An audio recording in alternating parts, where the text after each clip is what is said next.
오늘날 우리는 육체적 건강에 대해서 지대한 관심을 갖고 살아갑니다. 그래서 가능하면 음식을 먹어도 건강한 음식, 유기농 음식을 먹고 또 비타민도 먹고 운동도 때때로 하며 잠도 아주 잘 자며 살아가려고 했습니다.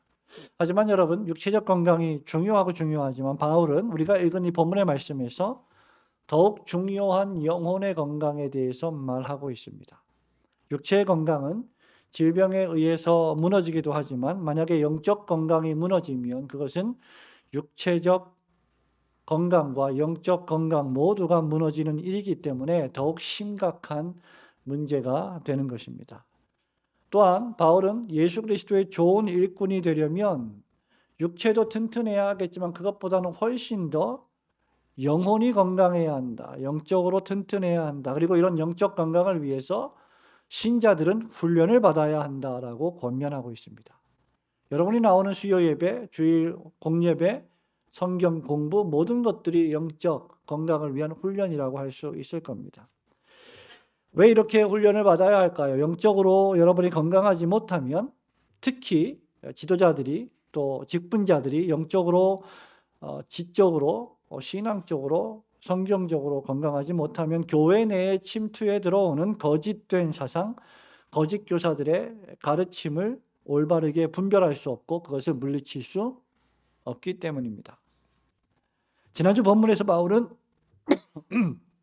거짓 교사들의 거짓 교훈의 핵심을 교훈한 바 있습니다. 그리고 이제 디모데에게 그러한 거짓 교훈들을 주의하고 경계할 것을 권면합니다. 사역자들, 목사, 강도사, 전도사 이런 사역자들 뿐만 아니라 직분자들은 이런 거짓 교훈에 매우 민감해야 합니다.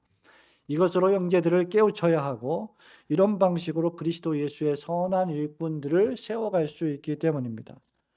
물론 그것을 깨우치는 방법과 내용은 그 양육의 내용과 방법은 6절 말씀처럼 하나님의 말씀 곧 성경입니다. 그렇게 그리스도의 일꾼은 디모데가 쫓았던, 디모데가 늘 추구했던 선한 교훈, 어려서부터 디모데가 배웠던 하나님의 말씀으로 양육을 받아야 합니다. 사역자는 형제들을, 그리스도인들, 성도들을 가르치는 자이기도 하지만 그렇기 위해서 부단히 배워야 하는 사람이기도 합니다. 목사, 장로, 집사, 권사들과 같은 직분자들은 다른 성도들을 영도하고 지도하는 또 때때로 가르치는 직무를 맡고 있는 자이긴 하지만 그렇기 때문에 더욱 잘 배워야 합니다. 잘 배우는 사람이 잘 가르칠 수 있습니다. 이렇게 부단히 배우는 자만이 형제들을 깨우칠 수 있고 확신 넘치게 교훈할 수 있을 것입니다. 이런 사람이 그리스도 예수의 좋은 일꾼입니다. 오늘 본문의 말씀에 더 구체적으로 그리스도 예수의 좋은 일꾼은 어떤 사람일까? 바울은 두 가지를 우리에게 명령하고 있습니다. 너희들이 그리스도 예수를 믿고 예수의 좋은 일꾼이 되려면 두 가지가 필요하다. 첫째, 허탄한 세속적 이야기를 멀리하고 항상 경건에 힘쓰도록, 경건에 이르도록 자신을 단련해야 한다. 즉 훈련시켜야 한다. 채찍질해야 한다라고 말합니다. 7절과 8절 말씀 같이 읽어볼까요? 7절 8절 시작. 망령되고 허탄한 신화를 버리고 경건에 이르도록 내 자신을 연단하라. 육체의 연단은 약간의 유익이 있으나 경건은 범사에 유익하니 금생과 내생의 약속이 있느니라. 아멘. 선한 교훈, 즉 하나님의 말씀으로 양육을 받는 지도자는 언제나 두 가지 일을 병행합니다. 그 하나는 삶 속에서 언제든지 망령되고 아무 유익이 없는 허탄한 이야기를 쫓지 않는 것이며 다른 하나는 긍정적으로 오직 경건에 이르기를 훈련하는 것입니다. 7절 말씀이 잘 말하고 있죠. 여러분 1장 4절에서 이미 우리가 언급한 바 있는 망령되고 허탄한 신화는 유대주의자들이 구약에 있는 신앙의 선배들의 족보에 덧붙여서 인간적으로 만들어낸 허황된 이야기들입니다. 끝없는 족보 역시 유대인의 족보에 대해서 이런저런 전설 같은 이야기들을 꾸며내서 첨가해서 사람들을 신격화해 놓은 이야기들을 가리킵니다. 이것을 바울은 망령되고 허탄한 신화 이야기다 이렇게 말하고 있습니다. 망령되다는 것은 사람을 신의 자리에 올려놓기 때문에 그것이 망령된 일이며 신성모독적인 일이며 뿐만 아니라 그러한 것을 믿는 것은 아무 유익이 없기 때문에 허탄한 것이다 라고 말합니다. 바울은 디모데후서 4장 3절과 4절에서 이것을 말한 바 있습니다. 때가 이르니 사람이 바른 교훈을 받지 아니하며 귀가 가려워서 그 귀를 자신의 사욕을 따를 스승을 많이 두고 그 귀를 진리에서 돌이켜 그 다음 허탄한 이야기를 따르리라 이렇게 말했습니다. 하나님께서 천지를 창조하신 것을 믿고 하나님께서 천지 만물을 통치하시고 특별히 사람들을 다스리신다는 사실을 믿는 신자들이 마치 하나님이 통치하시지 않는 것처럼 살아가는 것이 바로 망령되고 허탄한 신화를 쫓는 삶입니다. 예수를 믿는 신자들이 사주팔자를 본다거나 음양오행에 따라서 기륭화복을 점쳐서 이사의 날짜를 정한다거나 신문에 있는 오늘의 운수를 보고 그 오늘의 운수에 맞게 살아간다거나 궁합을 본다거나 타로점을 본다거나 하는 이 모든 것들이 망령되고 허탄한 신화를 쫓는 것입니다. 이런 것들은 신자의 믿음 성장에 대단히 해로운 것들입니다. 그야말로 허공을 치는 허탄한 이야기입니다. 참신자와 사역자들은 이런 더러운 찌꺼기 같은 이야기들을 귀담아 들어서는 안 되며 멀리해야 합니다. 도리어 그는 경건에 이르기를 연습해야 한다고 했습니다. 여러분, 경건이란 무엇일까요? 저 사람 참 경건하다라고 할 때 우리는 무엇을 가리켜서 경건이라고 말할까요? 기도하는 모습, 헌금하는 모습, 예배에 나오는 모습, 그런 것들이 경건의 모습일 수 있습니다. 그러나 여기서 말하는 경건이란 정확한 의미는 하나님 앞에서 놀라고 하나님을 두려워하며 떠는 것을 가리킵니다.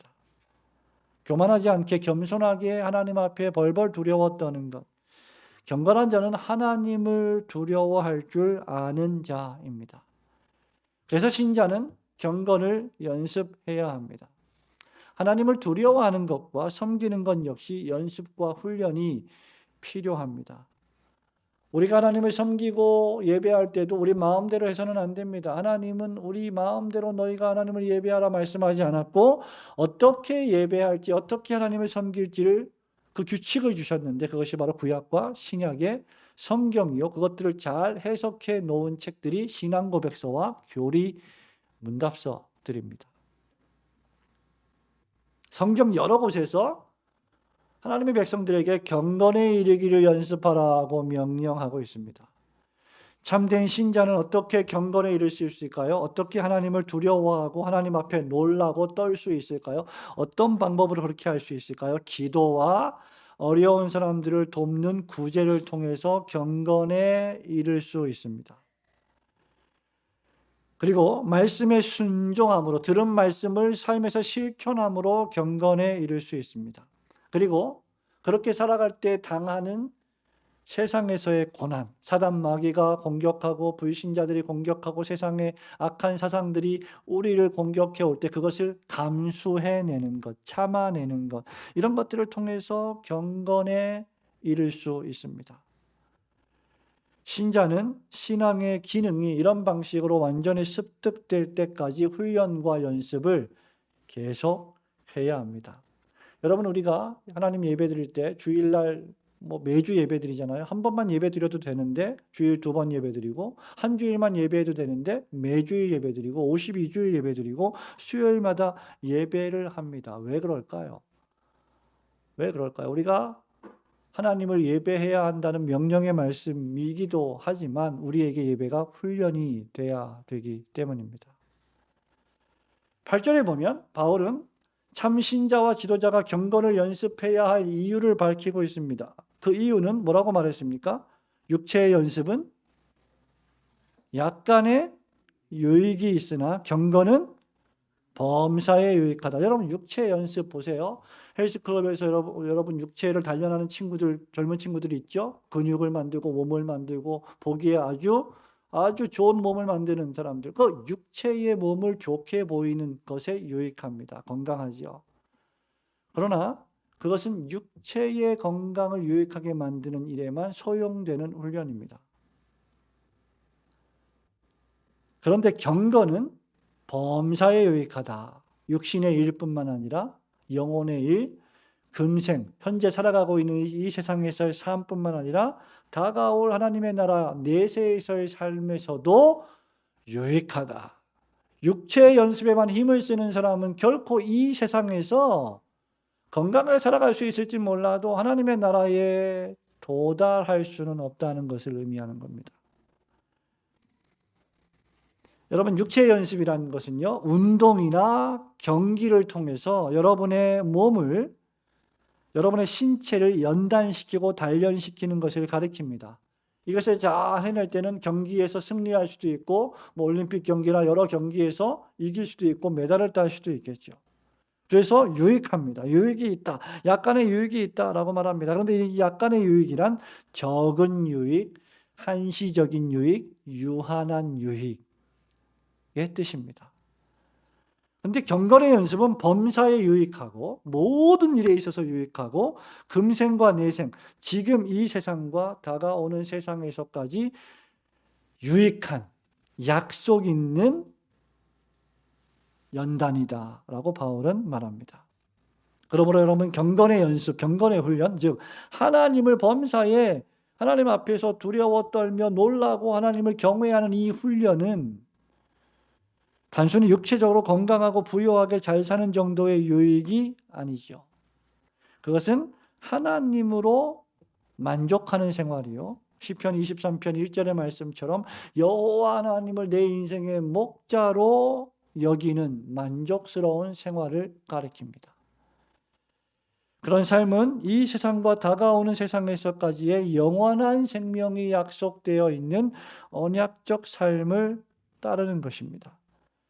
이 약속은 그리스도 안에서 가지는 하나님과의 교제이며 마음속에 흘러넘치는 하나님의 사랑이며 모든 지각에 뛰어나신 하나님의 평강입니다.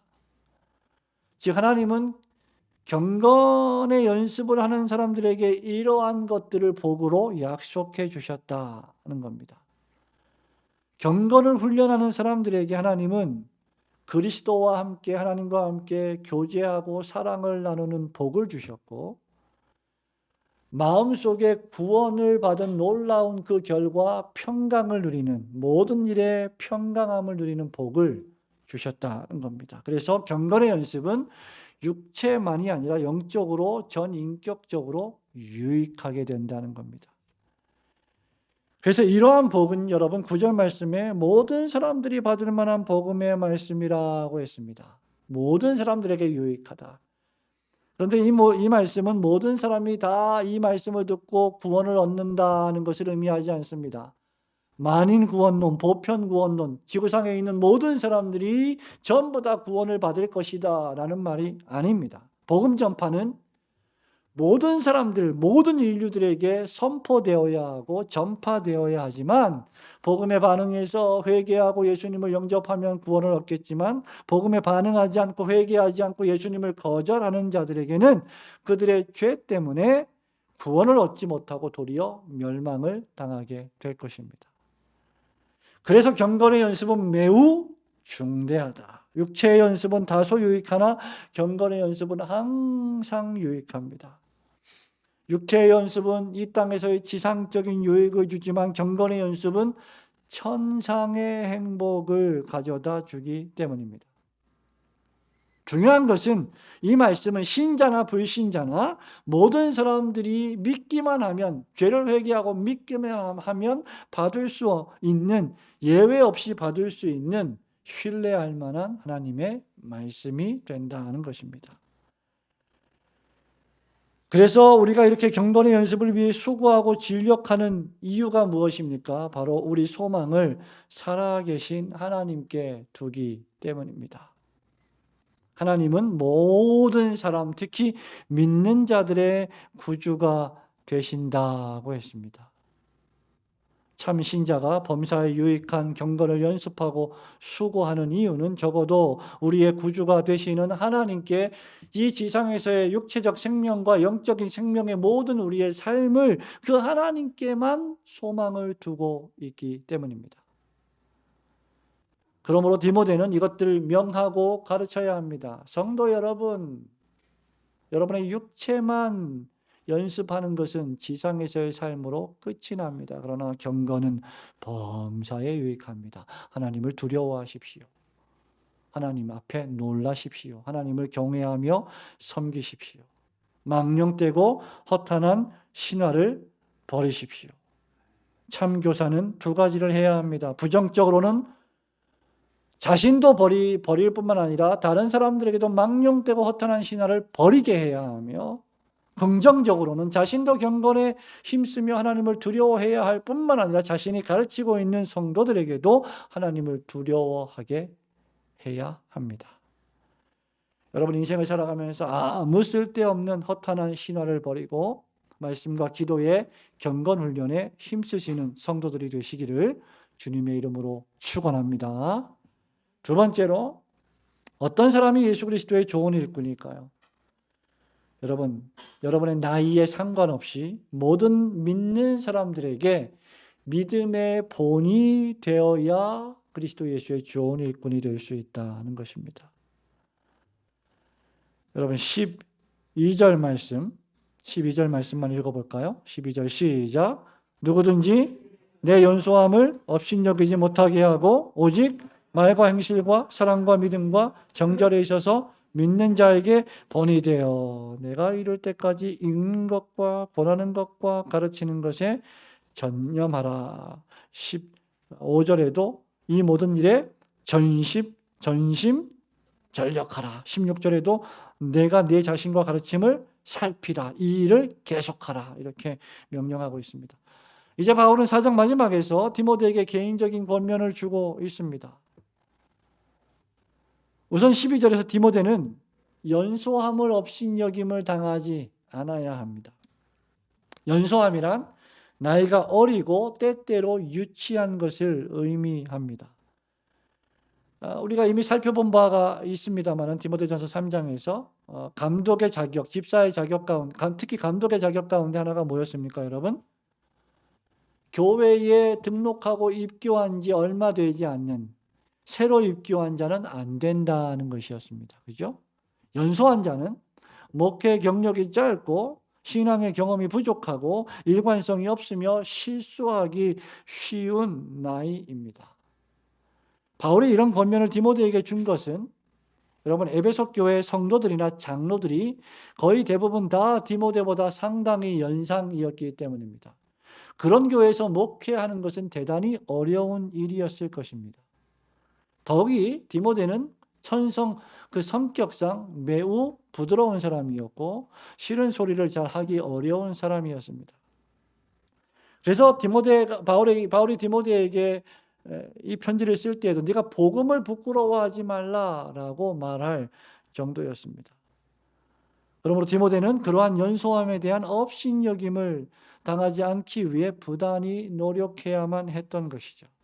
그런데 바울은 내 연소함을 업신여기게 하지 말라. 그럴 이유가 하나도 없다라고 말하면서 본이 되어야 한다라고 말합니다.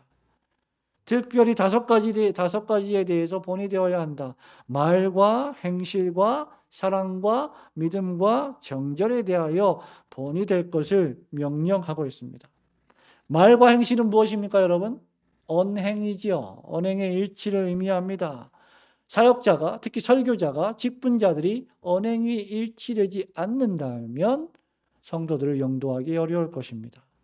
개인적인 대화나 습관이나 성질, 대인관계 등에서 믿는 자들의 본이 되어야 합니다. 또한 사랑과 믿음과 정절은 고린도전서 13장 1절, 2절, 3절에 기록된 대로 기독교적 덕목의 근본입니다. 그리스도인 하면 어떤 사람이냐? 사랑과 믿음과 하나님을 향한 신앙의 정절의 특수한 특징을 보이는 사람, 그가 바로 그리스도인입니다. 사랑은 하나님뿐만 아니라 동료 그리스도인을 향한 깊은 애정을, 믿음은 사랑이 솟아나오는 근원이 되는 하나님이 주시는 선물, 정절은 하나님의 법에 일치하는 삶을 의미합니다. 비록 디모데는 연소했지만 이런 것들로 믿는 자들에게 본이 되어서 나이가 어렸지만 업신 여김을 당하는 대신 성도들에게 존중을 받았던 것입니다. 이제 디모데는 이러한 본의 기초에서 읽는 것과 권하는 것과 가르치는 것에 창념해야 합니다. 읽는 것이란 개인적으로 성경을 많이 읽어 연구하는 것을 뜻하며, 권하는 것은, 가르치는 것은 읽고 깨달은 바를 전달해서 그렇게 교훈하고 행하도록 만드는 것입니다. 여러분, 이 일을 잘하려면 디모데 자신이 이것을 실천하고 있어야 하고, 앞서 말한 대로 말과 행실과 사랑과 믿음과 정절에 그리스도인 앞장서서 모범을 보여야 하는 거죠. 그럴 때 디모데의 설교, 디모데의 가르침이 효과를 발휘할 수 있게 되는 겁니다. 결국 읽는 것과 권하는 것과 가르치는 것은 무엇보다도 디모데의 설교 사역을 뜻할 것입니다. 읽고 연구한 성경 말씀 그대로 전달하고 전수하는 것이 곧 설교입니다. 설교는 개인적인 만담이나 웃긴 이야기나 음담 패설이나 코미디나 이런 이야기를 하는 시간이 결코 아닙니다. 하나님의 말씀을 가감없이 하나님께서 원하시는 대로 선포하는 것이 바로 설교입니다. 그래서 참된 교사, 참된 교역자, 참된 지도자는 늘 설교에 창념하는 사람입니다. 여기 창념하라는 말은 어떤 말일까요? 골몰이 그 일에 집중하라. 진력하라. 노력하라. 열중하라. 우리가 무엇에 집중하게 될 때 하나도 다른 게 보이지 않죠. 그 정도로 열중하는 것입니다. 개인적으로는 언행을 일치시키고 믿음과 사랑과 정절에 믿는 자들에게 본이 되며, 공적으로는 설교의 진력을 통해 믿는 자들을 교훈하고 가르치라는 말입니다. 그러면 사역자가 디모데와 같은 사역자들이, 특히 또 직분자들이 믿는 자들에게 본이 되고 그들을 교훈하고 가르쳐야 할 이유, 그 목적은 과연 무엇일까요? 16절에 밝힌 대로 이 일을 삼가 부지런히 계속하기만 하면, 이 일은 디모데 자신뿐만 아니라 디모데에게 설교를 듣는, 가르침을 받는 사람들도 구원을 받게 될 것이기 때문입니다. 즉 사역자의 행실과 설교는 청중들의 영혼 구원을 목적하고 이루어집니다. 설교자 자신이 구원의 복음을 경험하고 믿고 체득하고 전하기만 한다면, 즉 경험적 구원의 복음을 전한다면, 확신 넘치게 내가 경험한 하나님의 복음의 놀라운 소식을 전한다면, 그것은 역사하는 힘이 있어서 듣는 자들을 반드시 구원하고야 말 것입니다. 왜냐하면 로마서 10장 17절 말씀처럼 믿음은 들음에서 나오고 들음은 그리스도의 말씀으로 말미암기 때문입니다. 히브리서 4장 12절 말씀처럼 하나님의 말씀은 살았고 운동력이 있기 때문입니다. 그래서 디모데는 이런 목적으로 말씀을 증거하기 위해 사용해야 할 것이 있는데, 그것이 바로 14절 15절에 기록된 장로회에서 받은, 안수 받을 때 받았던 은사, 선물입니다. 이것을 바울은 조심 없이 말라라고 부탁하고 있습니다. 디모데는 장로회에서 안수를 받아 목사가 되었습니다. 합법적인 목사가 되었습니다. 바울이 디모데후서 1장 6절에 보면 이 안수식에 참여한 것으로 보입니다. 디모데후서 1장 6절에서 바울이 이렇게 말합니다. 그러므로 내가 나의 안수함으로 네 속에 있는 하나님의 은사를 부릴 듯하게 하기 위하여 너로 생각하게 하노니라고 했습니다. 장로의 회는 당시 교회를 성경적으로 치리하던 감독들, 즉 장로들의 회를 가리킵니다. 이 장로회의 주요 업무 가운데 하나가, 오늘날 노회죠. 오늘날 노회의 주요 업무 가운데 하나가 사역자를 안수하여 목사 또는 선교사로 파송하는 것입니다.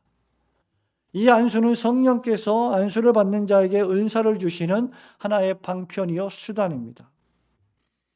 목사를 장립할 때 민수기 27장 14절부터 18절에 보면 제사장을 장립할 때 목사를 장립할 때 안수를 하는데, 이 안수하는 것은 안수하는 사람의 손에 어떤 신비한 능력이 있어서 그 능력이 전달되는 것을 의미하는 것이 절대로 아닙니다. 이 안수를 받는 것은 안수 받는 자가 하나님의 소유임을 인치는 것이며 하나님을 위하여 일하는 자임을 인식하는 것이며 일종의 자격을 부여하는 것입니다. 무슨 병을 고치기 위해서 안수를 할 때 그것이 무슨 힘이 나가서 어떤 안수자의 힘을 통해서 병을 고치고 이런 것을 의미하지 않습니다.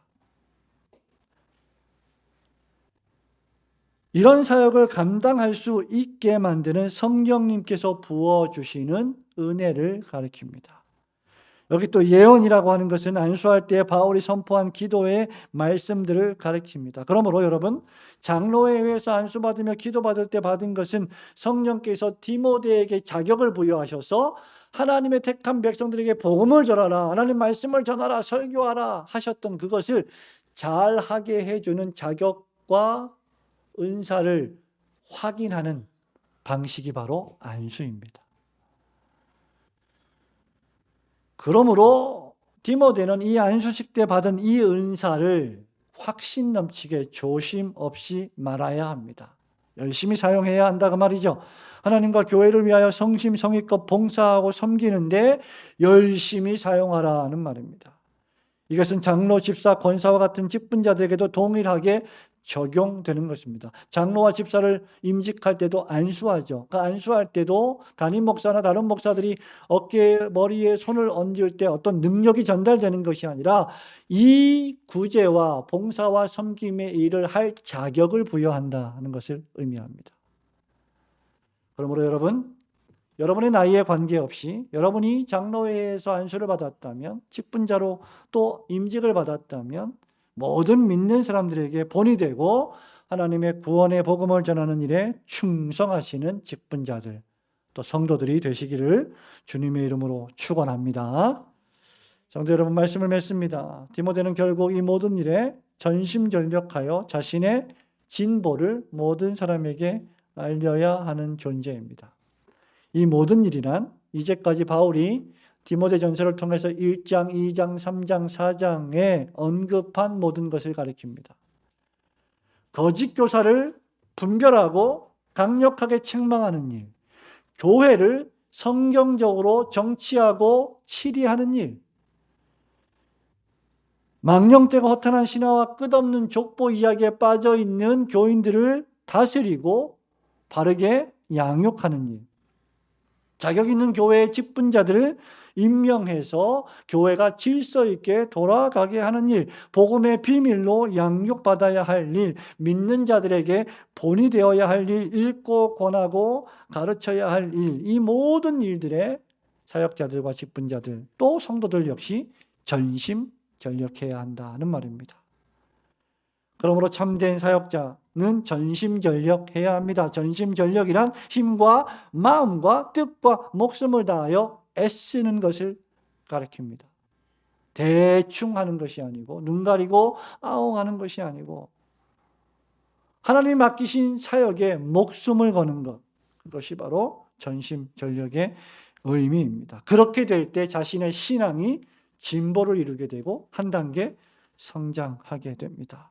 그리고 그렇게 신앙의 진보를 이루는 사람들은 다른 사람들에게 그 신앙의 성장이 소문이 나게 되어 있습니다.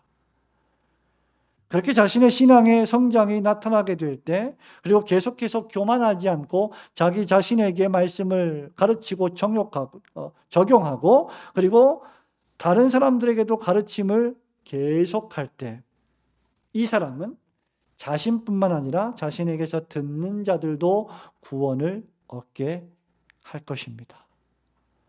여러분들의 신앙의 진보가 다른 사람들의 영혼을 구원하는 일에 사용되시기를 주님의 이름으로 축원합니다. 아멘.